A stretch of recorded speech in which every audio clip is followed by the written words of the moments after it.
sekarang kita masuk ke contoh gitu ya. Nah, contoh langsung nanti dari apa namanya, dari Nine ya. Nah, jadi kita langsung lompat, jadi kita nggak belajar lagi, nggak perlu belajar lagi yang Arima apa dan sebagainya. Tapi nanti kalau teman-teman yang mau tahu bisa kita show mungkin next session ya kan, kita hanya supaya bisa membandingkan. Nah, ini contoh langsung kita pakai time series forecasting ya, yang menggunakan Prophet dan LSTM ya. Jadi Prophet itu dari Facebook ya, LSTM itu adalah yang deep learning gitu ya. Nah, teman-teman kemarin kan sudah belajar bagaimana akhirnya kita integrated ke Python, dan kemudian contohnya kemana kita membuat date range ya, dari tanggal berapa sampai tanggal berapa, kemudian date-nya tergenerate otomatis ya. Nah, jadi ini gambarannya sama, ini adalah date range yang dibuat gitu ya. Dan kemudian ini adalah ada source data ini adalah data sales atau data transaction ya, yang kemudian akan kita forecast dengan dua cara, satu menggunakan Prophet dan satu menggunakan LSTM gitu ya. Nah, nanti detailnya saya akan tunjukkan di workflow-nya. Cuman begini, kenapa ini penting di show ya untuk yang membuat date kemarin, itu adalah karena beberapa alasan. Contoh ya, saya kasih alasan begini. Contoh sederhana. Kalau misalnya saya itu contoh tadi ya, contoh orang jual bakso gitu ya. Kalau saya jual bakso di depan SD misalnya ya, di depan satu SD, dan saya jualannya hanya hari Senin sampai hari Jumat misalnya ya. Hari Sabtu, hari Minggu saya tidak jualan, maka sebetulnya penjualan saya di Sabtu Minggu itu kan 0 gitu ya. Nah, tapi kalau kita udah bicara di data ya, kadang-kadang gini, yang dicatat di tempat kita itu data hanya jualan dari Senin sampai hari Jumat gitu ya. Senin sampai Jumat ya. Sabtu Minggunya nggak ada datanya gitu ya. Nah, kalau saya kemudian mau memforecast gitu ya, maka ada pendekatan gitu ya, dua pendekatan. Jadi yang pendekatan pertama adalah data-data yang saya tidak jualan tidak perlu saya catat ya. Jadi data-data yang 0 1 minggu nggak perlu saya catat. Saya hanya forecast saja data-data Senin sampai Jumatnya. Kenapa? Toh nanti memang saya tahu bahwa Sabtu Minggunya saya nggak ada jualan gitu ya. Cuman ada kalanya sebetulnya gini, dia jualan baksonya itu seminggu 7 hari gitu ya. Nah, sehingga tapi kadang-kadang Sabtu Minggu dia jualan, kadang-kadang tidak jualan gitu ya. Nah, sehingga datanya itu kalau kita bicara sebulan 30 hari, bisa jadi yang ada di catatan kita, di row-nya mungkin nggak 30 hari, tapi hanya mungkin 27 hari. Kenapa? Karena most likely dia itu jualan Sabtu Minggu, tapi dalam 3 hari mungkin dia pernah tidak jualan. Gitu ya. Nah, jadi datanya kosong. Nah, dalam teknik forecasting, kita harus memastikan data yang tidak ada di table kita, atau tidak ada di database kita, ini kita apakan gitu ya. Apakah akan kita buang? Apakah tetap kita catat sebagai 0? Apakah kita interpolasi? Ya, datanya kita interpolasi saja gitu ya. Nah, itu yang menyebabkan pada saat time series kita harus sangat hati-hati. Ya, saya kasih contoh nih misalnya ya, contoh ini. Misalnya saya adalah orang yang ditugaskan untuk canvassing ya, mencatat penjualan misalnya produk saya dari dari outlet-outlet misalnya. Ya. Saya harusnya tiap hari datang ke outlet tersebut. Ya. Tapi kemudian suatu saat saya sakit. Jadi harusnya misalnya di bulan ini saya 30 kali visit, artinya saya punya 30 data, tapi saya sakit 3 hari. Maka data saya hanya 27. Ya. Kalau case-nya seperti ini, maka yang 3 hari saya tidak masuk tadi, maka datanya akan kita gantikan dengan yang namanya interpolasi. Ya 3 hari itu kita tebak aja seakan-akan angkanya berapa ada, karena walaupun tidak kita catat sebelumnya aslinya ada penjualan di hari tersebut gitu ya. Maka tekniknya yang kita pakai adalah dia harus interpolasi gitu ya. Nah, beda kalau misalnya tadi dalam 30 hari dia 3 hari tidak jualan, maka data yang 3 hari ini tetap harus dicatat di database kita ya, tapi dikasih nilai 0. Nah, itu pentingnya sebetulnya untuk time series ya, kita harus hati-hati bahwa ada kemungkinan data di table kita, di database kita, itu tidak lengkap. Karena itu biasanya harus kita outer join ya, dengan data yang lengkap, dengan data tanggal yang lengkap. Jadi misalnya datanya 27, padahal sebetulnya dia 30, maka di data kita yang di range date ini kan datanya 30 di bulan itu gitu ya. Maka kita outer join dengan yang 27 sehingga datanya tetap menjadi 30 hari, cuman nanti apakah data yang aslinya tidak ada database itu apakah diinterpolasi ataukah itu akan dinolkan gitu ya. Algoritma seperti Prophet sebenarnya sudah cukup pintar gitu ya. Sehingga akhirnya kalau datanya pun tidak lengkap, dia tidak masalah sebetulnya. Ya, karena by default dia akan melakukan interpolasi si Prophetnya gitu ya. Nah, masalahnya bisnis kita kadang-kadang dia nggak boleh interpolasi. Contoh misalnya, saya kalau di Pama misalnya kita produksinya itu tiap hari ya, atau kita contoh kita melakukan hauling misalnya itu tiap hari. Tapi ada 3 hari misalnya ada kejadian sehingga kita tidak operasi misalnya. Maka data tersebut tidak boleh dihilangkan atau tidak boleh interpolasi. Tapi tetap harus dicatat dalam kondisi datanya adalah 0 gitu ya. Itu apa namanya case-nya ya. Tapi kalau misalnya gini, bisnis saya berjalan, tapi sistem saya yang down, misalnya down 3 hari sehingga tidak tercatat itu data hauling saya gitu, nggak tercatat nih berapa sih akhirnya yang berhasil kita angkat gitu misalnya ya. Nah, itu akhirnya boleh menggunakan teknik interpolasi. Nah, itu adalah beberapa teknik nanti kita akan pelajari lebih lanjut pada saat real case ya. Jadi satu, ini range-nya intinya dia disambung dengan data apa namanya data actual ya. Nah kemudian kalau di sini case-nya kita set nih yang datanya tidak ada di actual-nya kita set dia 0 karena kita anggap dia tidak ada apa namanya transaksinya atau tidak ada produksinya, tidak ada penjualannya misalnya ya. Oke, nah kemudian masuklah dia ke Prophet ya. Nah kita tahu nih Prophet tadi apa yang bisa didetek sama Prophet? Satu hanya kalau trennya dia hanya bisa mendetek tren, dia mendetek session. Walaupun sessionnya dia canggih gitu ya. Ada session misalnya apa namanya mingguan, session bulanan atau kalau datanya jam-jaman dia bisa mendetek session hariannya gitu ya. Dan detection yang lain ya. Nah, termasuk Prophet ini juga bisa di-connect ke hari libur kalau kita punya table hari libur. Masalahnya kalau di Indonesia kita nggak bisa begitu gitu ya. Kenapa? Karena libur kita mungkin bisa geser-geser dan sebagainya. Maka kalau saran saya kalau kita pakai Prophet, oke, kita tidak menggunakan fitur hari libur ya di Prophet. Nanti lebih baik kita akan sambungkan lagi dengan algoritma berikut yang speednya juga cukup oke ya. Tapi menyebabkan kita bisa memasukkan event-event date ya. Itu nanti kita pakai aja misalnya XGBoost gitu ya. Nah, jadi dari konsepnya kita udah tahu di Prophet, ya secanggih-canggihnya Prophet, akurasinya nggak akan oke-oke banget gitu ya. Kalau datanya banyak residunya, atau datanya misalnya naik turun karena event. Contoh event misalnya apa?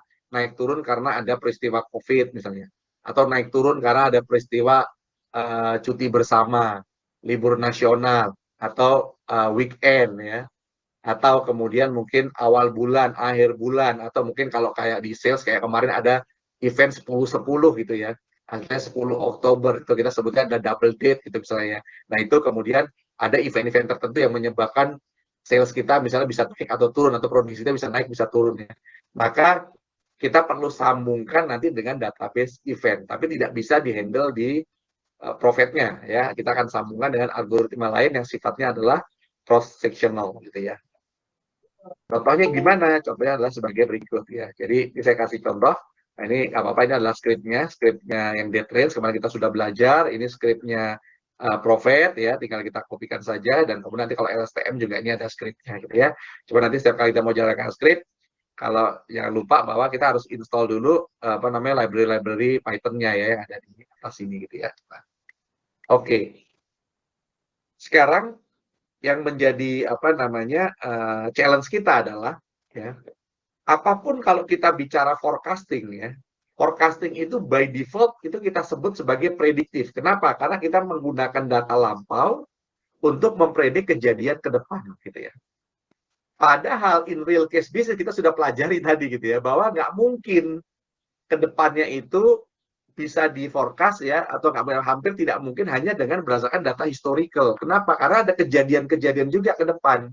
Contoh, misalnya saya tahu bahwa 1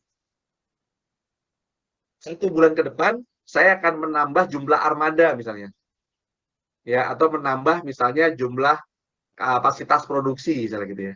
Maka itu kan ada suatu event yang sudah kita tahu ya, planning ke depan ya. Nah, kalau planning ke depannya kita masukkan juga ke sistem ya, dipakai juga sebagai untuk forecast, maka kita sudah move dari prediktif menjadi preskriptif, atau akhirnya kita bisa melakukan what if. Saya kasih contoh misalnya begini. Kalau kita tahu misalnya produksi kita atau jualan kita itu dipengaruhi oleh hari, tadi ada hari libur, ada cuti bersama, ada weekend, ya, ada awal bulan, ada hari gajian dan sebagainya misalnya. Kita udah tahu tuh di bisnis bahwa itu mempengaruhi penjualan kita misalnya ya. Maka pada saat saya forecast, kalau saya forecastnya ke depannya saya tidak masukin hari misalnya, oke, tahun 2024 mana aja hari liburnya, ya, mana aja weekendnya apa dan sebagainya, maka forecastnya udah pasti tidak akan betul gitu ya. Jadi biasanya faktor-faktor yang mempengaruhi dan memang kita bisa detect dari awal atau bisa kita plan dari awal itu kita masukkan juga ya untuk merevisi forecastnya gitu ya. Dan itu kita sebut sebagai preskriptif gitu ya. Nah, di sini kita sebut sebagai art of forecasting ya, from predictive to prescriptive. Contohnya gimana? Contohnya sebagai berikutnya. Jadi data hasil forecastnya si Profit tadi misalnya, saya tambahkan dengan data event kalender dan event misalnya COVID kalender gitu ya, saya masukkan, ya, kemudian saya merevisi forecastnya. Sehingga contoh ya, kalau di sini misalnya, actual kita adalah yang biru gitu ya. Nah, hasil forecast prediktif tadi based on profit adalah yang hijau. Gitu ya. Nah, tapi hijau ini tadi kita forecast hanya berdasarkan apa? Trennya, sessionnya, gitu ya, cycle-nya, ya, dan seterusnya, gitu ya. Nah, padahal kita tahu nih, bahwa sebetulnya ada event-event atau hari-hari, ya, atau kejadian-kejadian mempengaruhi sebetulnya naik turunnya, kalau di sini contohnya sales kita, gitu ya. Maka, kemudian saya masukkan, ya, kalau saya forecast-nya mau misalnya 100 hari ke depan, maka saya masukkan tanggal 100 hari ke depan, eventnya apa saja, atau ada event yang bisa didetek otomatis, kayak misalnya gini, weekend, awal bulan, akhir bulan, hari libur gitu ya, itu kan bisa didetek otomatis. Kalau bangsa kayak cuti dan libur nasional bisa kita masukin datanya gitu ya. Bangsa kayak double date, tanggal 10-10 ya, 10 bulan 10 kayak contohnya itu bisa didetek otomatis ya, sehingga itu akan kita pakai untuk merevise ya, yang forecast aslinya yang hijau menjadi yang kuning. Ya, jadi kalau kita lihat contoh di gambar ini adalah yang biru dan yang kuning, ya kan? Yang biru dan yang hijau itu agak sedikit berbeda polanya. Kenapa? Karena yang hijau ini hanya based on tadi tren yang tertangkap, cycle yang tertangkap, ya kan, session yang tertangkap gitu ya. Nah, event-eventnya itu ada di yang biru. Ada yang di yang kuning. Jadi kalau kita lihat yang kuning ini, ya, walaupun tidak 100% sama karena eventnya kita nggak bisa kasih persis sama ya, lebih mendekati yang apa namanya, yang biru gitu ya. Nah, sehingga harapannya pada saat dia memforecast, karena forecastnya ini sudah juga jadi gini, yang hijaunya kemudian kita jadikan hijaunya ini jadi input ya, jadi prediktor, ditambah dengan event-event tadi ya, untuk kemudian dia belajar lagi mempredik yang biru ya, jadilah yang kuning ya kan. Jadi yang kuning diharapkan dia lebih akurat. Kenapa? Karena unsur what if-nya atau unsur feature-nya feature itu bukan fitur kolom ya, jadi fitur unsur kedepannya, hari-hari kedepannya itu sudah kita masukkan ya. Jadi harapannya akhirnya ini menjadi lebih akurat gitu ya. Nah, kira-kira gambarannya seperti itu. Nah, nanti sebelum saya show lah di aplikasi, nanti mungkin kita perhatikan dulu sebagai berikutnya. Bagaimana membuat event yang paling gampang, karena tadi kita akan melanjutkan algoritma forecast kita yang time series dengan algoritma yang sifatnya adalah cross sectional gitu ya, contohnya XGBoost gitu ya. Maka datanya harus cross sectional, jadi bentuk kolom-kolom. Jadi contoh, kalau saya punya event COVID misalnya, maka saya punya tanggal nih, maka tanggal tersebut saya punya flag pada tanggal tersebut masih COVID atau tidak. Kalau masih saya kasih 1, kalau tidak 0. Kemudian COVID-nya itu heavy, medium, atau light. Nah, jadi contohnya misalnya tekniknya kita pakai gini. Kita lihat misalnya contoh dari korban jiwanya misalnya contohnya ya. Dari korban jiwanya kemudian kita cluster pakai K-means ya. Jadi HML, high, medium, low ya. Nah, pada saat yang low kita sebut sebagai light COVID. Jadi pada saat dia masuk hari tersebut adalah COVID tapi low, dia light COVID, saya kasih ini satu, ya kan?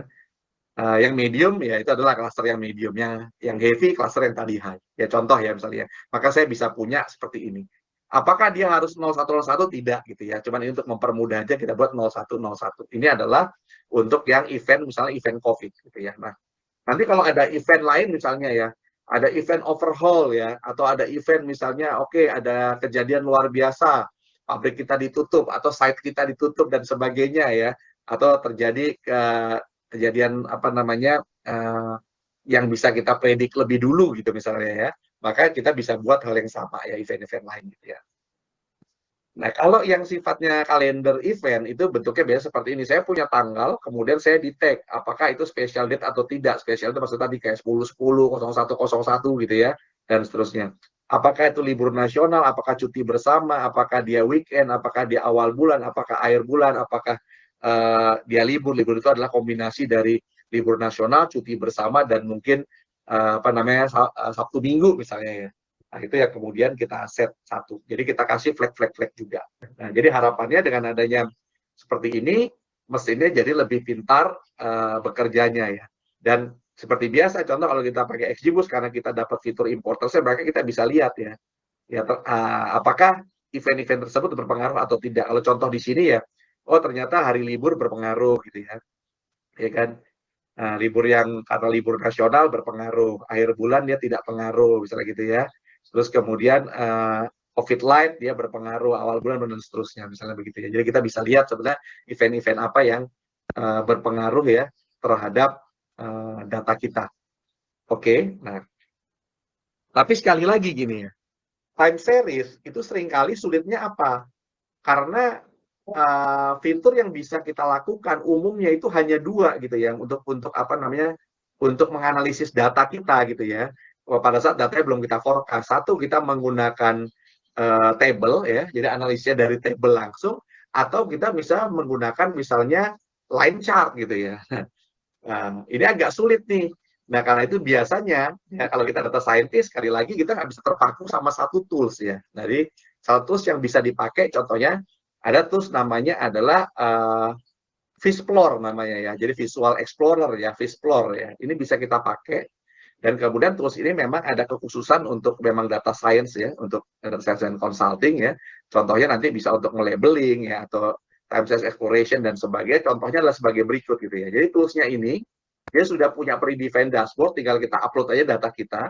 Kemudian cara kerjanya agak mirip-mirip dengan kayak advisor tuh. Kita bisa pilih nih, saya bisa select nih apa namanya data ini gitu ya, bisa data yang outliers-nya. Dan kemudian saya labeling. Kalau di advisor kita nge-labelingnya agak susah, kalau di lebih gampang, kita pilih kemudian kita labeling gitu ya, dan seterusnya gitu ya. Jadi ini bisa kita pakai. Nah, cuman sayangnya kalau yang free version kita nggak bisa saving gitu ya. Jadi biasanya hanya kita pakai untuk mempelajari data gitu ya. Tapi ini cukup powerful untuk kita melihat data, kemudian melihat correlation ya, dan seterusnya gitu ya. Ini bisa kita lakukan dengan cepat ya. Coba nanti kita nggak bahas toolsnya ini, cuman teman-teman kalau yang nanti ada waktu mungkin bisa googling ya, cari tools yang namanya Fishplore, kemudian coba dilihat sedikit ya. Nah, ini apakah memang bisa dipakai atau tidak nanti di apa namanya di pekerjaan sehari-hari di Pama gitu ya. Nah, baik, ini karena sudah jam 4, tapi saya mau show sedikit dulu biar teman-teman ada gambaran ya dari apa yang kita buat. Ya, ini apa namanya contoh ya, tadi ini data yang kita buat. Ini sebetulnya simple, datanya nanti kita punya profitnya seperti biasa, ini bentuknya hanya apa namanya, hanya forecast gitu ya. Nah, jadi apa scriptnya sudah saya upload juga di apa namanya di folder kita gitu ya. Nah, cuman yang mungkin saya jelaskan adalah mungkin yang sebagai berikut ya. Jadi gini, ini data yang tadi saya gambarkan tadi ya, bahwa ada data kemudian ada event calendar ya. Sehingga kalau saya punya data result hasil ya, seperti contoh ya, ini tadi saya katakan itu ya. Jadi data aslinya adalah data yang biru ya. Data birunya itu kemudian di forecast menggunakan profit jadi yang hijau ya. Nah, data yang hijau kita jadikan lagi input ya untuk kemudian menghasilkan data yang kuning gitu ya. Jadi caranya gimana? Jadi sebenarnya di metanote kita ini sebenarnya begini. Yang ada di metanote kita adalah bahwa saya punya XGBoost ya di sini ya. XGBoost-nya saya menggunakan data apa? Jadi satu data tadi hasil forecast-nya si Prophet, saya masukkan sebagai prediktor ya. Kemudian flag-flag hari-hari atau event-event tadi saya masukkan juga gitu ya.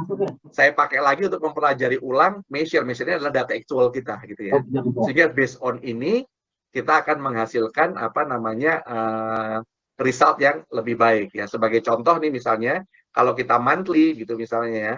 Kalau kita lakukan hanya pakai apa namanya siapa? Profit saja, ini R square-nya misalnya 76% gitu ya, 0,76 ini ya, begitu kita masukkan tadi eventnya, jadi kita lanjutkan lagi dengan XG Boost, maka kita bisa meningkatkan dia menjadi 84,9%. Ini contoh ya, dia bisa berubah-ubah ya tergantung case-nya.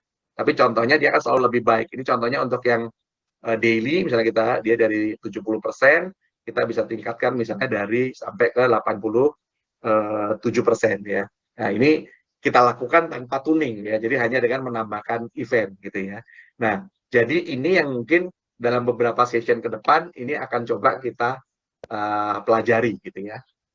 Nah, ini karena keterbatasan waktu teman-teman, jadi kita sudah punya apa namanya script ya di folder kita biasa ya, materi juga ada di situ. Nah, mungkin teman-teman bisa persiapan gitu ya. Skripnya mungkin bisa dilihat, dipelajari, atau kalau memungkinkan coba dibuat gitu ya. Karena datanya saya juga sudah share di situ.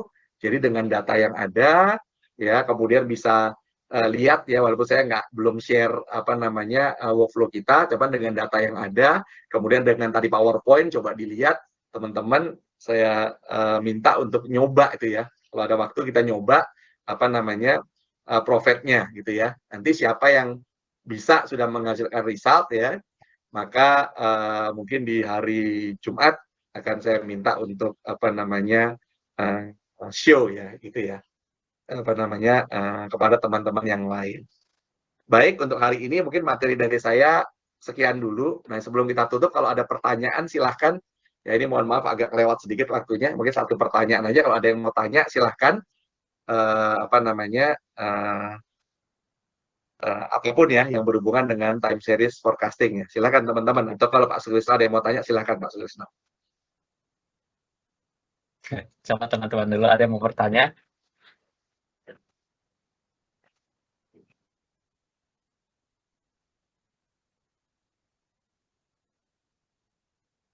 Ada yang mau bertanya?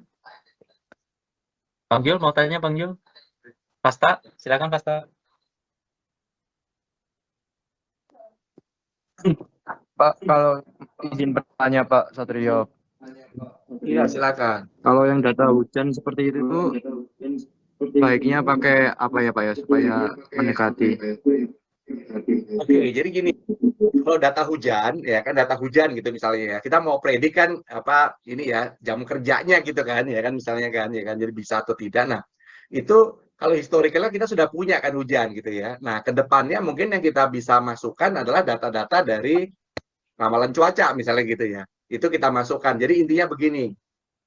Di mana-mana kalau kita itu time series analysis yang forecast tentu kita belajar data historical. Contoh misalnya saya belajar data sampai dengan hari ini, ya tekniknya akan sama tuh. Jadi pertama saya forecast dulu, misalnya contohnya productivity kita di forecast dulu pakai profit gitu ya. Nah, kemudian hasil dari forecastnya si profit tadi kita jadikan input ditambah dengan data hujan ya, historical hujan gitu ya. Nah, dipakai untuk memforecast ke depan.